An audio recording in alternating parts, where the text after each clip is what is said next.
খুব ন্যাক্কারজনকভাবে, খুব ঘৃণিতভাবে এদেশের একটি সরকার পালিয়ে গেছে। কথা বলার অধিকারের জন্য আমাদের সন্তানরা আন্দোলন করেছে।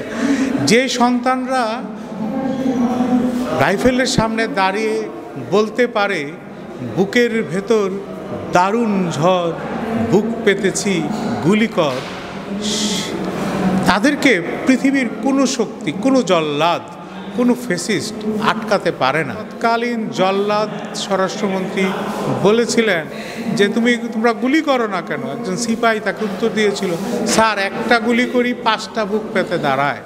এই যদি হয় বাংলাদেশ, এই যদি হয় বাংলাদেশের মানুষের উচ্চারণ, আসলে নতুন স্বাধীনতা বা মুক্তিযুদ্ধের স্বাধীনতা এইভাবে বিভাজন করে বা আমাদের সন্তানরা কথাটা বলেনি।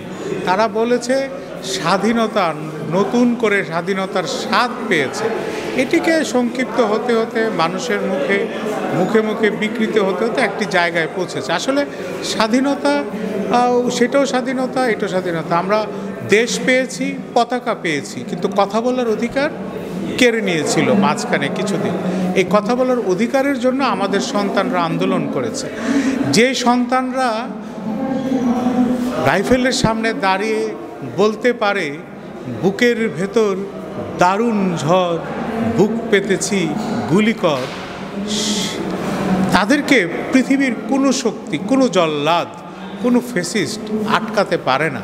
এবং এটিও এখানে কেউ পারেনি। তারা তাদের ক্যারিশমা দিয়ে, তাদের আন্দোলনের নতুনত্ব দিয়ে তারা মানুষের হৃদয় জয় করে নিয়েছে।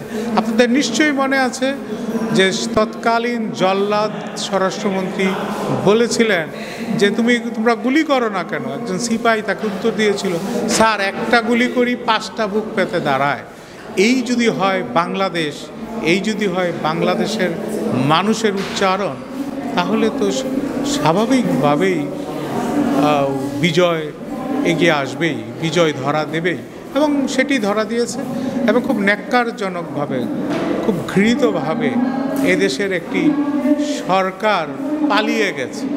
একটি বিকল রাষ্ট্রযন্ত্র মেরামতের কাজ চলছে। এই মেরামত চলবে। এই মেরামতে আপনি আমাদের সবাইকে সহযোগিতা করা উচিত। এই 16 বছরও বাংলাদেশের অংশ, এটাকে তো কেটে ফেলে দেওয়া যাবে না, কিন্তু সেখান থেকে উত্তরণ ঘটাতে হবে। সেই উত্তরণের পথে আমরা হাঁটছি কিনা, বা আমরা কতটুকু হাঁটতে পারছি, বা কি করে হাঁটবো, আজকে আসুন আমরা সবাই মিলে সেই গল্পই তৈরি করি।